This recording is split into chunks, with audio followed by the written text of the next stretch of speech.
सगळ्या गोष्टी. ह्या गोष्टीला चेन लोक म्हणत नाही, याला सिस्टम समजतात. पण इथं एकाच्या खाली दुसरा, दुसऱ्याच्या खाली तिसरा, तिसरा चौथा, चेन चेन तुटून जाईल. एवढंच काय हो, आपण जी जगात जन्माला आलो, आपली तर सगळ्यात मोठी चेन आहे. त्या पहिल्या कोशात, मिरीच्या कोशात डायरेक्ट टपकले चेनच आहे ना आपली ती. आपली चेन आपला बाप, बापाचा बाप, बापाचा बाप, आजोबा, खापरगोबा, भेपर, चेन. पण याला आपण चेन म्हणत नाही, सिस्टम येते. नेटवर्क मार्केटिंग पण एक सिस्टम आहे. इथं पण सिस्टमनेच काम करावं लागतं तरच होता. पुढे आजोबाला पोरं होते, पोराला पोरं होते, ही पण चेन आहे. हे तुम्हाला साध्या सरळ सिंपल भाषेत समजावं म्हणून मी तुम्हाला ही 4 उदाहरणं दिली. कारण आजही लोकांना भ्रम मोठा आहे. नाही चालेल पैसे. पहिली गोष्ट, नेटवर्क मार्केटिंगमध्ये डायरेक्ट सेगमेंटेशन प्रॉडक्ट बेस मध्ये एकही रुपया कधीही उडत नाही. दिलेल्या पैशाचं आपल्याला वस्तू स्वरूपात आणि जी आपण स्वतः चॉईस करतो त्याच्या स्वरूपात भेटते की भेटते. आज तुम्ही किती लकी आहे. 2005 2025 आज 2024-25 आहे 100 प्रॉडक्ट.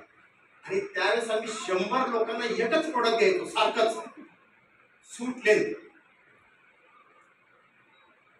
जोही जॉईनिंग झाला, 1 आयडी 1 सूट लेंथ, 2 आयडी 2 सूट लेंथ, जेवढे आयडी तेवढे सूट लेंथ. पुरुष जॉईनिंग झाला सूट लेंथ, बाई जॉईनिंग झाली सूट लेंथ, म्हातारा जॉईनिंग झाला सूट. काही चॉईस नाही.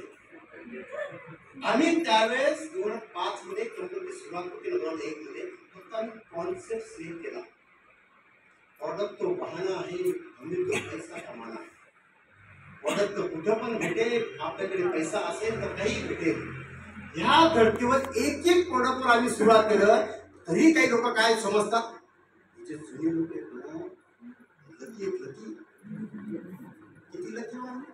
ओमनेर फिरायचो लकी, रस्ते चांगले नव्हते लकी, हे काही लॅपटॉप प्रोजेक्टर याचा काही संबंध नाही. मोबाईल नव्हता 2005 मध्ये सगळ्यांकडे. मी घेतला तर 4.5 BPLचा एक छोटासा मोबाईल यायचा पूर्वी, माहिती सरांना तो. आणि पूर्वीच्या काही इनकमिंग आउटगोईंग दोघांना पैसे लागायचे, मॅसेजला पण पैसे लागायचे. आणि मॅसेज कधी ग्रुप मॅसेज द्यायचे, 1 बाय 1 मॅसेज. विचार करा, 200 लोकांची जरी टीम त्यावेळेस उभी केली असेल, या 200 लोकांना 200 मॅसेज पाठवायला कसं असेल. कोण नक्की तुम्ही का आम्ही आम्ही तरी काही नव्हतं. होऊन गेलेत लोक, जुने ना झालेत, आता नवीन होते का कठीण आहे का. कष्ट कुठेही करावेच लागतात. सगळ्यात बेस्ट चान्स डायरेक्ट म्हणजे आमच्या काळात फक्त थाळी सिस्टम होती. हॉटेलमध्ये जायचे, पैसे द्यायचे, थाळी. त्यांनी जे दिलं तेच घ्यायचं, नो चॉईस, नो ऑप्शन. मला सांगा, असं एकच प्रोडक्ट चालू केलं तुम्ही करणार का नाही, फक्त सिंगल प्रोडक्ट. 100 असून सुद्धा काय म्हणतात, अजून येणार असं वाटतं मला. मार्केटिंग शकरची गोडी लागली, त्याच्या कुटुंबात लहानाचा मोठा असल्यामुळे त्या मधल्या काळात मी टाइम क्षेत्र एक मार्केटिंगसाठी निवडलं होतं.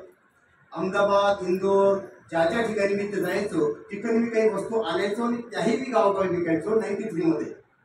तर त्याच्यामुळे बिझनेसची कुठेतरी गोडी ओढ, बोलून बोलून आपली वस्तू कशी चांगली, दुसऱ्यापेक्षा कशी चांगली राहील, मी सर्व्हिस कशी देणार, हे सांगायची सवय लागलेली असतानाच मला नोकरी लागून गेली. आणि मराठी माणसाला काय जर नोकरी लागली बाकी सगळं कमीच वाटतं, बाकी सगळं झिरोच वाटतं. 10 नोव्हेंबर 1995 औरंगाबाद जिल्हा परिषदमध्ये मी शिक्षक म्हणून नोकरी लागलो. आता नोकरी लागली मराठी माणसाला काय, आता संपलं सगळं ना, फिक्स. जिल्हा परिषदची नोकरी म्हटल्यावर काही विशेष नाही. 95 नोकरी, 96 95 नोकरी, 96 छोकरी, 97 लाईफ सेटल. काय होतं मास्तरच्या आयुष्यात दुसरं झालं मग आता आपलं आयुष्य इथं वयाच्या 58 पर्यंत ठीक सर. पण जसं दिवस जायला लागले 2-3 वर्ष झाले त्याच्यात तो आमचा स्टाफ होता. म्हणजे मास्तर लोक दुपारी एकत्र जेवायला बसतात पण त्या सर अशा गप्पा टपायच्या. आम्ही तर नवीन पोरं त्यांच्या मनाने जो आधीचा स्टाफ होता कोणाला 10 वर्ष कोणाला 20 वर्ष झालेली कोणाला 25-30 वर्ष झालेली नोकरीला कोणा ते शेवटची घटका शेवटची फरफड अशी होती आमच्या स्टाफमध्ये सगळी होती. त्याचं आता शेवटचं वर्ष आहे. ओव्हरऑल यांच्या बोलण्यातनं असं जाणवलं आणि मला विचारावंसं वाटलं जसं आता आपण काही व्यक्तींना आपल्या टीममध्ये विचारलं तुमची अचिव्हमेंट काय लाईफमधली. तर मी जर नोकरी करतोय तर नोकरीचं फ्युचर काय तर यांच्या प्रेझेंटवर अवलंबून आहे. जे या शिक्षकांचं प्रेझेंट ते माझं फ्युचर. त्याच्यात मग कोणी सांगायचं नोकरीतून सायकल घेतली बिग अचिव्हमेंट. कुणी सांगायचं मोटरसायकल घेतली कुणी सांगायचं मुलं लहानाचे मोठे केले. आता ते जे प्रेझेंट होतं मला माझं फ्युचर दिसायला लागलं. मी काय करणार आहे पोरं लहानाचे मोठे करणार आहे. याने भले सायकल घेतली मी मोटरसायकल घेणार आहे. यार middle class life compromise life. आणि नोकरदार व्यक्तीला म्हणजे 50% नोकरदार आजही लाईफला सेटल नाही. कधी 4 वर्ष इथं बदली कधी 10 वर्ष तिथं बदली कधी 20 वर्ष तिकडे बदली कधी वर्षाला बदली. म्हणजे एक सेटलमेंट जे व्हायला पाहिजे लाईफ तर ते माझ्या आयुष्यात होतं. कारण मला आतून वाटायला लागलं तर आपण जर गावाकडे राहिलो असतो थोडंफार शेती बी करता आली सुट्टीमध्ये सुट्टी झाल्यावर माणसं जाऊन हो हो हो गरम गरम हे मला सांगा यश करून तडफदार म्हातारे मला सांगा भारत कधी आर्थिक महासत्ता आहे. मला सांगा भारत आर्थिक महासत्ता यंग जनरेशन होणार का ओल्ड जनरेशनवर. यंग. त्यांच्याकडे अनुभव जास्त आहे यांच्याकडे मोबाईलच भारी. खरा लाईफचा स्टेपिंग स्टोन असतो 18 वर्ष 20 वर्ष 25 ते 30 वर्षाच्या दरम्यानचा ज्याच्यात मराठी युग एवढे लाईफ जे जगताय त्यांच्या लाईफकडे पाहून दया येते. मराठी माणसाच्या खास करून वाणी बांधव सिंधी बांधव पंजाबी बांधव जे बाकीचे मुस्लिम बांधव खरोखर सॅल्यूट आहे. यांचं लक्ष धंद्यावर आहे आणि आपल्या ज्यांचं लक्ष फक्त नोकरीवर. तर मी नोकरीला असताना सुद्धा मला माझ्या स्टाफ असोसिएट इफेक्ट याला संगतचा परिणाम होता. तो सर आज आप ईद होने के बावजूद आप ट्रेनिंग में आए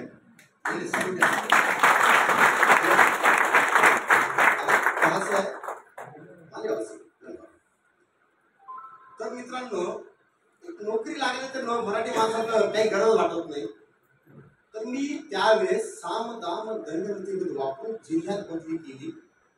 तर दुर्भाग्य असं जिल्ह्यात बदली मिळाली तर तालुक्यात काही मिळालं नाही. म्हणजे मला आतून असं वाटत आगीतून फोपाट्यात ते पण डायरेक्ट भेटलं सुरगाणा पेठ कोणाला नको भेट सुरगाणा पेठ. तिथं जे गेलो राहायला मी माझी मिसेस फॅमिली तर त्या ठिकाणी राहायला घराच्या आम्हाला दिली कुडाच्या घरात राहिलो आम्ही 1 ते 1.5 वर्ष. नंतर काही वर्षी बरे चांगल्याचे कुड झाले ती चांगल्याच्या कुडाची रूम मिळाली. 3 वर्ष कुडातच गेले. मग तिथे मी कुडातच राहिलो. गावाकडे झाले असते बरं झालं असतं. परत साम दाम दंड नीती भेद याशिवाय काही होत नाही. त्या काळात तरी सक्सेस झालो आणि बागलाण पंचायत समितीमध्ये आलो. शेती सुरू केली. शेतीच्या माध्यमातून एका कृषी सहाय्यक नैरे साहेबांसोबत ओळख झाली आणि त्यांनी माझ्या आयुष्यामध्ये हा बिझनेस आणला. मी फक्त त्यांच्या समाधानासाठी सुरुवातीला या बिझनेसमध्ये आलो. ते नाराज नको व्हायला कारण की मला ड्रायव्हरला चांगली भरगच्च सबसिडी द्यायची. जसं इथं सुद्धा 1-2% असे असतीलच. हे नाराज नको व्हायला म्हणून या बिझनेस मध्ये आले किंवा म्हणून ट्रेनिंग मध्ये आले या गोष्टी होतात. पण जसं जसं मी याच्यात इन्व्हॉल्व्ह व्हायला लागलो इथून ट्रेनिंग मीटिंग बाहेर गेलो तरी वाटलं करत राहायला काय हरकत नाही करून तर बघू. चल गया तो पैसा ही पैसा, नाही चला तो पहिले जसं मास्तर काय आपलं 11 ते 5 घंटा सोडायचं तर काही नाही ना, साईड बाय साईड करायचं. पण हे करत असताना आता माणूस, तुम्ही असो का मी असो, आपण जिथून बिझनेस स्टार्ट केला, आपण सजेस्ट कोणाला करणार? आपल्या आपल्याकडे जे आपले जवळचे असतात, नातेवाईक असेल, भाऊबंद असेल, मित्र असेल, मास्टर असतील, तर मी ह्या लोकांना सजेस्ट करायला सुरुवात करा. आपला कॉन्सेप्ट, आपला बिझनेस आहे. मित्रांनो, आज जसे 100 प्रोडक्ट्स आहेत, असे काही प्रोडक्ट्स नव्हते. सिंगल प्रोडक्ट होतं.